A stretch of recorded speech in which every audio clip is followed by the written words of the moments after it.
La pandemia del COVID-19 se ha presentado como un hecho social total que ha afectado las más diversas dimensiones de la vida política, económica y cultural de las sociedades. Durante 2020, el Grupo de Trabajo Intelectuales, Ideas y Política organizó el ciclo Invenciones Sociológicas en tiempos de COVID-19, en donde distintos colegas latinoamericanos debatieron sobre dimensiones que atravesaron a la región: la cuestión del Estado, el paradigma médico y el impacto sobre el lazo social que produjo la pandemia, la cuestión de la democracia y el rol que ocuparon las derechas de la región, así como las modalidades de producción y difusión de ideas en pandemia, fueron algunos de los temas que atravesaron el ciclo y que presentamos a continuación. Me parece que la pandemia, puso en suspenso algunas formas de interacción social que había en la sociedad previo, ¿no?, a la llegada del virus. Entonces, frente a esa situación de amenaza, ¿no?, el Estado como que se convirtió en uno de los únicos ordenadores de la vida social. Después también estuvieron los medios tradicionales, las redes sociales, pero en todo caso surgió entre la población una expectativa por un liderazgo de unión nacional, ¿no?, porque el liderazgo presidencial se convirtió, frente a la crisis, frente a la amenaza, y frente al estado de anomia, de ausencia de regulación por el avance del virus y el temor que despertaba en la sociedad, en uno de los únicos factores aglutinadores, ¿no?, en situaciones de normalidad democrática, por decir algo, la situación previa a la pandemia. Este tipo de construcción política que tenían Trump y Bolsonaro basada en la polarización no resultaba tan problemática. Ahora, en una situación de crisis excepcional, como fue revelada por la pandemia, esta cuestión resultó más problemática, ¿no? La pregunta que me convoca a mí, y creo que el panel también, y que tiene que ver con cómo se reposicionan las derechas frente a la pandemia. Las dos cosas que yo quisiera destacar es, por un lado, el contrapunto de no ofrecer una visión de que Trump tiene un poder absoluto. Creo que la pandemia demostró que hay un montón de problemas internos dentro del Partido Republicano y problemas internos dentro de la democracia formal en el país. El manejo de la crisis sanitaria generó un reforzamiento de las estructuras del Estado policial, y en general los que han tomado la bandera de llevar adelante unas políticas de encierro para evitar los contagios, en los casos de Estados Unidos, han sido gobernadores demócratas, y los gobernadores republicanos son los que han promovido cierta libertad, entre comillas, económica, en detrimento de la salud pública. El otro punto que me parece que está canalizando la reacción frente a la pandemia es el estallido social a partir de la muerte de Floyd, dirigido más que nada por los africanoamericanos, y este estallido social tiene una trayectoria histórica, ¿no? Ha retomado, a partir de una muerte muy similar a unas de las que habían pasado en 2014, y se ha tomado fuertemente a nivel institucional y a nivel de la denuncia del racismo estructural que funciona en la sociedad. Esto para mí ha sido una de las respuestas a la pandemia más saludables, pero también interpela ciertas maneras de reformular cómo es que se va a protestar en un mundo donde gobierna la pandemia y salir a la calle significa peligro de contagio. Frente a esa situación donde surgieron en la población expectativas por un liderazgo de unión nacional, la respuesta de Trump y Bolsonaro en los dos casos se caracterizó por incentivar la polarización, por mantener la polarización que fue, digamos, un elemento fundamental en la construcción política de ambos mandatarios, tanto durante sus campañas electorales como durante sus gobiernos, hasta el momento de la llegada de la pandemia. Además, ambos mandatarios apostaron por una especie de darwinismo social, ¿no?, donde era el Estado, digamos, no intervenía demasiado y era más bien los ciudadanos y las situaciones diferentes frente al avance del virus los que iban a definir quién vivía y quién moría, ¿no? Es decir, son las propias desigualdades que existen en cada sociedad y el acceso diferencial al sistema de salud lo que define quién vive y quién muere, y el Estado no cumple ahí un rol regulador, sino más bien un poco ausente, si se quiere. as pessoas precisam trabalhar para ganhar dinheiro. Atualmente, no Brasil, a gente tem um benefício, né, um auxílio de R$ 600, mas que é muito pouco, principalmente para pessoas que moram em grandes cidades. Então é isso, as pessoas precisam trabalhar e por mais que elas gostariam de fazer isolamento social, esse auxílio ele não é suficiente para que as pessoas façam isso. Todos os entrevistados foram convencidos de alguma forma de que existe um impasse entre preservar a economia e a preservação de vidas, né? Então, e aqui é importante dizer que essas pessoas são justamente, né, das classes trabalhadoras. Outras pessoas mais críticas, né, que são as arrependidas, inclusive veem a postura do Bolsonaro como desumana. As pessoas até falam, principalmente as mulheres, e aqui tem um corte de gênero importante. As mulheres são muito mais críticas do que os homens, né, em relação à postura do Bolsonaro frente à pandemia. Otro hecho que quería destacar es, por ejemplo, bueno, algunos de los apoyos que sigue teniendo Bolsonaro, por ejemplo, es el tema de los evangélicos, ¿no? Él se reúne con el Frente Parlamentario Evangélico en Brasil, que reza porque esté bien Brasil, y Bolsonaro a cambio le da, a través de la Secretaría de Comunicación de la Presidencia, 30 millones de reales para financiar propaganda en medios de comunicación a los pastores evangélicos, principalmente a la emisora TV Record, ¿no?, de Edir Macedo. O sea, los evangélicos se convierten en un reaseguro, un poco podría decir uno, frente a la crisis, en apoyo a Bolsonaro. Y en Estados Unidos, ustedes vieron que el día que fueron las protestas por el asesinato de George Floyd, Trump lo primero que hace es cruzar a la iglesia St. John's para sacarse una foto sosteniendo una Biblia, ¿no?, en un mensaje dirigido a las bases evangélicas republicanas, donde él se presenta como el presidente de la ley y el orden, ¿no?, hablando de contra el radicalismo de izquierda,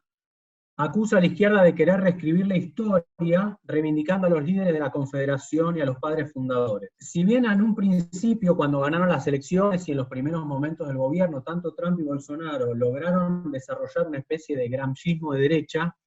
es decir, una lucha por la hegemonía desde la derecha,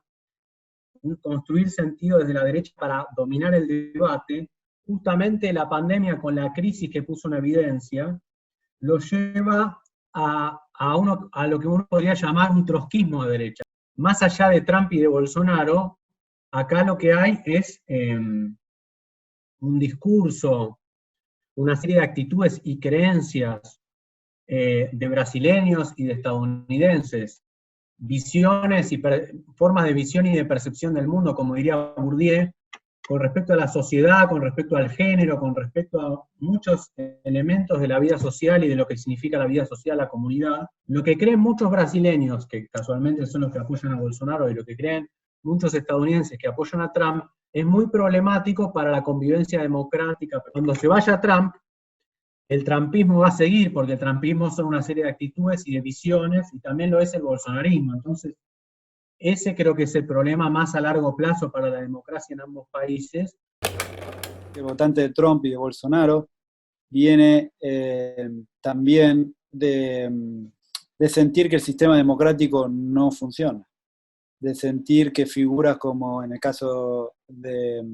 Estados Unidos, de Hillary Clinton, son figuras demócratas, liberales, que están ofreciendo un discurso vacío. Y esto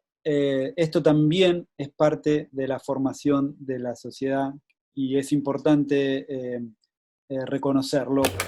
Todos os eleitores têm uma frustração com a elite política brasileira muito profunda. Então, elas entendem que o Congresso no Brasil ele é essencialmente corrompido e que, por isso, ele não seria mais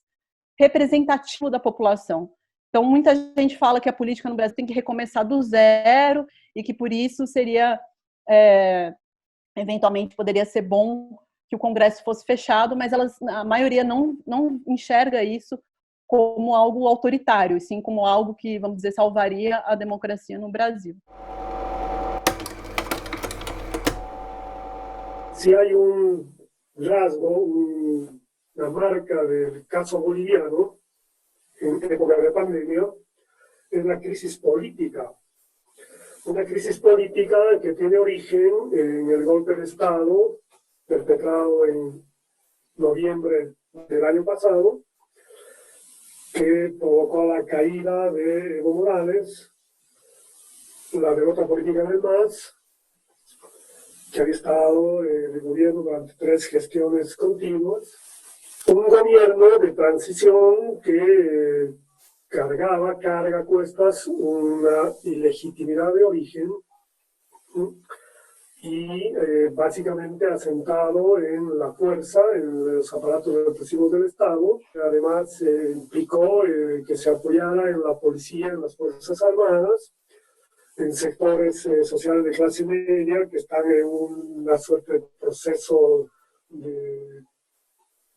carácter conservador muy fuerte. Y estos rasgos se van a manifestar en el modelo de gestión de la crisis sanitaria. El control vía policial, vía militar de la pandemia va a ser también utilizado para, sobre todo, reprimir o controlar con mucha mayor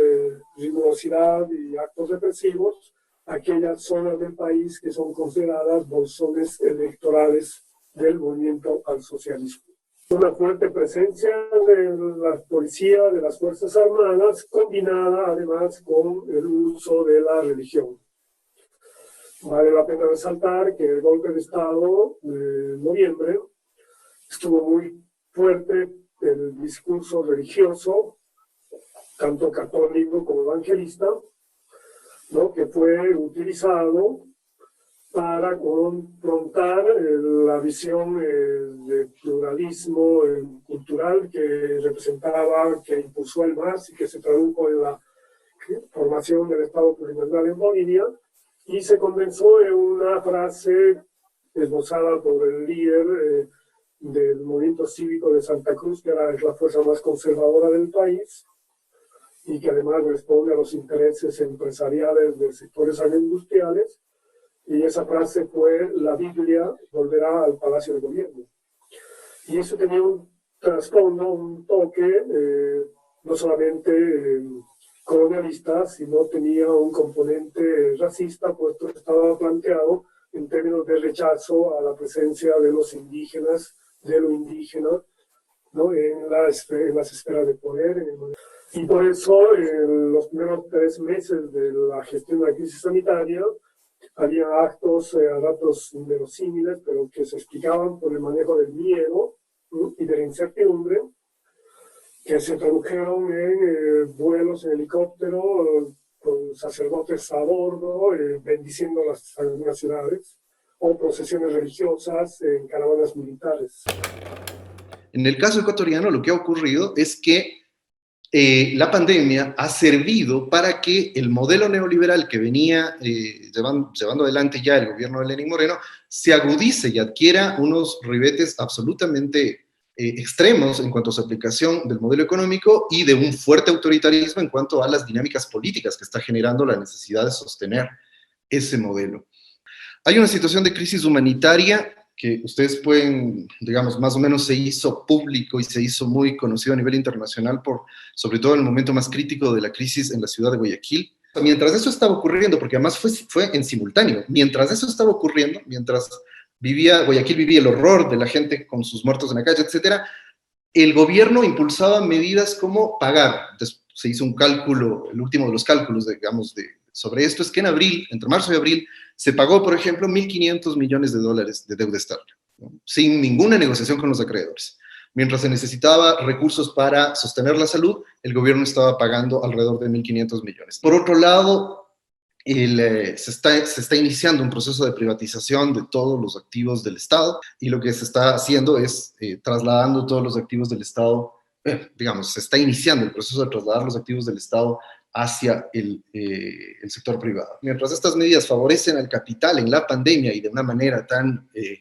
abusiva y tan grosera, por el otro lado, el golpe es durísimo contra los trabajadores y trabajadoras en un sentido amplio, digamos, toda la gente que vive su trabajo, a partir primero de una muy fuerte precarización. La otra línea de lo que está ocurriendo en esta gran crisis en el Ecuador que es esta crisis democrática, es la crisis de la democracia en el Ecuador, ¿no? Es decir, ha venido ocurriendo una clausura democrática por una gran concentración de poder en torno al gobierno, un poder muy concentrado, un poder muy sólido, un pacto de élites políticas y económicas muy sólida, que ha implementado una lógica autoritaria de ejercicio del poder. Y esto tiene los antecedentes que ya hemos visto. Solo para mencionar el más inmediato y a mi modo de ver el más grave, que fue la represión que desató el gobierno durante las protestas, durante el levantamiento indígena o el paro indígena popular de octubre, ¿no? Es un momento muy represivo en el Ecuador.